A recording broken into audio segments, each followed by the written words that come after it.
अस्सलाम वालेकुम, welcome to Shagufta in style. I hope आप सब खैरियत से होंगे। अल्हम्दुलिल्लाह, अल्लाह के फजल करम से हम सब भी खैरियत से हैं। जी, ईद की प्रिपरेशन आपके साथ शेयर करूंगी। तो सबसे पहले तो ईद की प्रिपरेशन में आते हैं कपड़े, जूते, ज्वेलरी एंड परफ्यूम्स। तो आप यहाँ पे मैं और मेरी बेटी जा रहे थे पार्लर। सैलून मरियम को जाना था, उन्होंने अपने बैंग्स कट करवाने थे हेयर कट में और ट्रिमिंग करवानी थी। तो हम निकले थे ज़ोहर की नमाज़ पढ़ के और मैंने कहा था कि हम असर के टाइम तक वापस आ जाएंगे। तो ये हम यहाँ सैलून में पहुँच गए। बहुत अच्छा सैलून है, सर्विसेज भी बहुत अच्छी हैं, everyone is so good there. और हमें लेकिन वेट करना पड़ा और almost half an hour to 45 minutes हमें वेट करना पड़ा। अब मुझे था कि हमने असर की नमाज से पहले पहुंचना है क्योंकि मुझे घर जाके अफ्तारी बनानी थी। फिर जब मरियम का जैसे ही हेयर कट हो गया और बहुत अच्छा बैंग उन्होंने कट किया था एंड देन ट्रिमिंग हुई और मैंने थोड़ा सा उसको कैप्चर भी किया। उसके बाद हम अब घर आए, अफ्तारी की और फिर हमने कुछ ग्रॉसरी करने जाना था।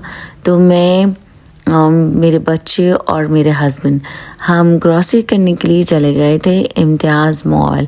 अच्छा, ये वाली बॉटल है प्लेज स्प्रे बॉटल जिससे मैं डस्टिंग करती हूँ। और यहाँ मोहिद और मरियम की कुछ खटपट भी हो गई थी।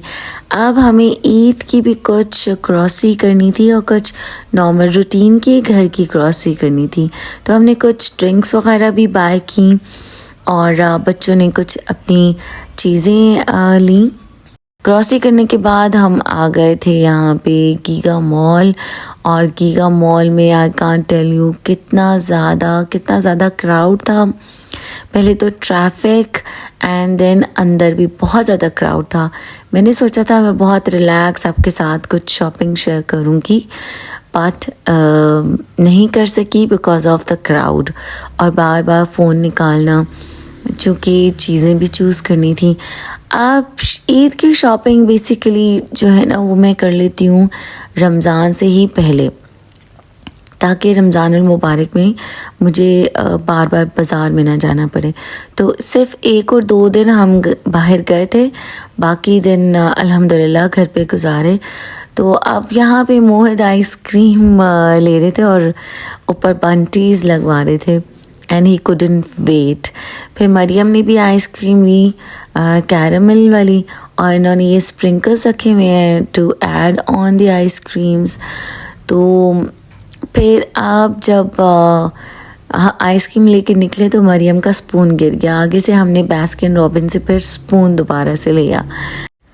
अब मरियम को एक्चुअली एक और सूट लेना था किसी भी ब्रांड से और बहुत अच्छा, and she was finding for best thing और अल्हम्दुलिल्लाह कि मरियम को मिल गया। और बैटेक पे बहुत अच्छी कलेक्शन आई हुई थी एंड हमने लाइमलाइट पे बहुत अच्छी कलेक्शन थी। फिर मैंने तो आगा नूर से शॉपिंग की हुई थी। आगा नूर के बहुत अच्छे कट्स होते हैं, बहुत ही नफीस और बहुत एलिगेंट काम होता है और मुझे बहुत पसंद है और रीज़नेबल भी होता है बहुत ज़्यादा। अगर आप उस तरह का स्टिच करवाना चाहें ख़ुद तो आपको बहुत ज़्यादा टाइम भी लगेगा। पहले आप फैब्रिक लेंगे, फिर एम्ब्रॉयडरी करवाएंगे। और बेसिकली आज जो हमने शॉपिंग करनी थी ना वो थी मोहित की शॉपिंग, क्योंकि मौसम अब हो गया है चेंज और पिछले सीज़न के मोहित को क्लोथ्स थोड़े से छोटे भी हो गए थे। और चूंकि अब मोहित की ईद के लिए तो हमने शलवार कमीज़ बनवाए थे जो कि भैया और डैडी के साथ के थे, बट मोहित को शॉर्ट्स एंड टी शर्ट्स चाहिए थी। फिर यहाँ पे मेरे बड़े बेटे नूरुल हसन को भी एक जीन्स एंड टी शर्ट चाहिए थी। वहाँ पे अब ब्रैकेट्स पे मेरे हस्बैंड को भी 2 शर्ट्स पसंद आ गई थी। यहाँ हम जब वापस आए थे तो मुझे खुसास बहुत ज़्यादा अट्रैक्ट कर रहे थे और मुझे बहुत पसंद है जो ये टिपिकल शॉल्स होती हैं ना, हमारी ट्रेडिशनल शॉल्स। फिर हम जब वापस आ रहे थे और अल्हम्दुलिल्लाह हमने बहुत जल्दी शॉपिंग की।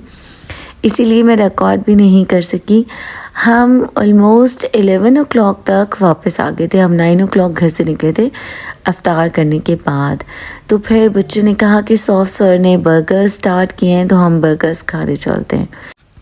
इसके बाद हम घर गए तो जल्दी से बस ग्रॉसरी को हमने गाड़ी में से निकाल कर रख दिया और हम टायर्ड भी थे और हमें इशा की नमाज़ पढ़नी थी। अब इसके बाद मुझे कुछ और काम नहीं करना था, सबसे पहले नमाज़ पढ़नी थी। मरियम ने अपनी शॉपिंग लाकर रूम में रख दी थी और मैंने सोचा था कि आपको बाद में दिखाती हूँ। तो अब इस ईद प्रिपरेशन के पार्ट 1 में मैंने आपको दिखाया कि हमने शॉपिंग किया, क्या क्या किया है। इंशाल्लाह नेक्स्ट वीडियो में आपको शॉपिंग दिखाऊंगी कि हमने क्लोथ्स कौन कौन से लिए हैं, कौन से कलर्स के हैं और उनकी क्या एम्ब्रॉयडरी है, और इंशाल्लाह आपके साथ इनकी प्राइसेस भी डिस्कस करूंगी। अच्छा, अब नेक्स्ट डे मॉर्निंग में मैंने सोचा कि आपके साथ थोड़ी सी शॉपिंग शेयर कर ली जाए। मरियम ने बोनांजा सतरंगी से परफ्यूम भी लिया था और बहुत ज़्यादा अच्छा, बहुत रीज़नेबल था, ऑफ भी लगा हुआ था उनके पास। तो मरियम को बहुत पसंद आया, मुझे भी बहुत अच्छा लगा था। इंशाल्लाह आपको परफ्यूम का भी बताऊंगी कि कौन सा परफ्यूम लिया था। अच्छा, एक सूट तो मरियम ने ऑनलाइन ऑलरेडी भी मंगवा लिया था और मरियम ने जो अपनी शूज़ की शॉपिंग की थी वो रमज़ान से पहले ही कर ली थी। तो फिर मरियम ने जूतों के बाद अपने कपड़े चूज़ किए एंड आई शो यू कि मरियम ने जूते कौन से चूज़ किए थे। अब एक दिन मैं और मेरे हस्बैंड अल-फतह गए थे और वहाँ से मुझे चाहिए था जार चाहिए थे और एक मुझे ऐसा सी थ्रू पैन चाहिए था कि जिसके अंदर जब मैं कुकिंग करूँ तो वो सी थ्रू हो। तो काफ़ी टाइम से मैं वो ढूंढ रही थी और अल्हम्दुलिल्लाह दिस टाइम मुझे मिल गया। तो फिर मुझे मेरे हस्बैंड ने बाय भी कर दिया। अच्छा, मैंने सोचा कि आपके साथ शेयर करती हूँ कि मैं ईद की किस तरह से तैयारी करती हूँ, प्रिपरेशन करती हूँ और अपने आप को इजी करती हूँ। और जब हमारे घर पे ईद पे गेस्ट आए तो उनको मैं कितना इजीली एंटरटेन कर सकती हूँ, मिस नहीं होगा। तो ये मैं जो वाज़ लेकर आई थी और मैं किस पर्पस के लिए लेकर आई थी, इंशाल्लाह वो भी आपके साथ नेक्स्ट वीडियो में शेयर करूँगी। अब एक ही वीडियो में मैंने सब नहीं आपके साथ शेयर किया बिकॉज़ वीडियो बहुत ज़्यादा लंबी हो जाती है और मुझे लगा कि फिर एंड तक कोई देख भी नहीं पाता, टाइम भी इतना नहीं होता कि हम 30 to 35 मिनट्स की वीडियो को देखें। तो जी, ये बहुत अच्छे जार मुझे मिल गए थे, बहुत ही प्यारे भी थे और रीज़नेबल भी थे। अच्छा, अब मैं जो प्रिपरेशन करती हूँ ना ईद की, उसमें मैं कुछ ईटेबल आइटम्स भी तैयार करके रख लेती हूँ। कुछ बेकरी आइटम्स लाती हूँ और उनको मैं किस तरीके से रखती हूँ कि वो इजीली खाए भी जाएं और देखने में भी, पड़े हुए भी वो बहुत अच्छे से प्रेजेंटेबल लगे। और कुछ चीज़ें बच्चों के लिए भी रख लेती हूँ स्नैकिंग की, कि अगर गेस्ट के साथ भी बच्चे आएँ तो वो उनसे भी एंटरटेन हों। तो आप ये मैं देखें कि कितना प्यारा मेरा ग्लास का पॉट है जो कि मैं अभी निकालूंगी बॉक्स में से।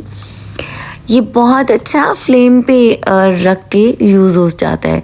वैसे तो ग्लास के बहुत सारे पॉट्स होते हैं बट वो फ्लेम पे यूज़ नहीं होते ना, तो मैं चाहती थी कि मैं कुकिंग ही ऐसे पॉट के अंदर करूँ। तो ये बहुत क्यूट और इसका साइज़ बहुत अच्छा था। इंशाल्लाह इसी वीडियो का पार्ट 2 आप देखिएगा, आपको बहुत बहुत बहुत ज़्यादा पसंद आएगा। तो आप उसमें देखेंगे कि आपको कितनी यूज़फुल टिप्स मिलेंगी, आप किस तरह से अपने ईद पर अपने गेस्ट को एंटरटेन कर सकते हैं और अगर आप ईद पर दावत रखते हैं और उसके लिए आपको बेस्ट मेन्यू क्या होना चाहिए वो भी आपके साथ इंशाल्लाह शेयर करूँगी। तो जो ईद पे तो आपके नेबर्स भी आते हैं, गेस्ट आते हैं, तो जो वॉकिंग गेस्ट होते हैं उनके लिए भी आप किस तरह की मेन्यू में चीज़ें प्रिपेयर करके रख सकते हैं। इंशाल्लाह यू विल लव देम और बिल्कुल इंशाल्लाह डिफरेंट होंगी, कैजुअल से हट कर होंगी चीज़ें इंशाल्लाह ताला। तो जी अब ये एक ब्लैक जो कि मेरे लिविंग रूम में टेबल्स भी हैं ब्लैक एंड गोल्डन और बिल्कुल वही डिज़ाइन था इन डेकोरेशन पीसेस वास के ऊपर। मुझे बहुत अट्रैक्ट किया, बहुत ही ज़्यादा चीप प्राइस पर था तो मैंने उनको ले लिया और मैंने सोचा कि इनको मैं लिविंग रूम में डेकोरेट करके रखूँगी। तो अब इन वास को भी मैं किस तरह से यूज़ करूँगी इंशाल्लाह आपके साथ शेयर करूँगी in the next video. I hope आपको आज की वीडियो अच्छी लगी होगी।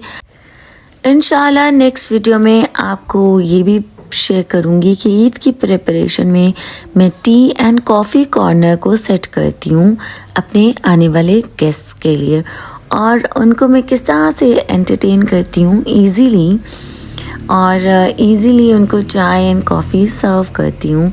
आप इंशाल्लाह आपको बहुत पसंद आएगा और आपके लिए बहुत ही ज़्यादा यूज़फुल होगा और आपके लिए बहुत आसानी होगी ऑन योर ईद। तो इंशाल्लाह ताला आपको आज की वीडियो पसंद आई होगी। आपने लाइक करना है, मेरे चैनल को सब्सक्राइब करना है और शेयर ज़रूर करना है। फिर मिलेंगे, तब तक के लिए अल्लाह हाफ़िज़।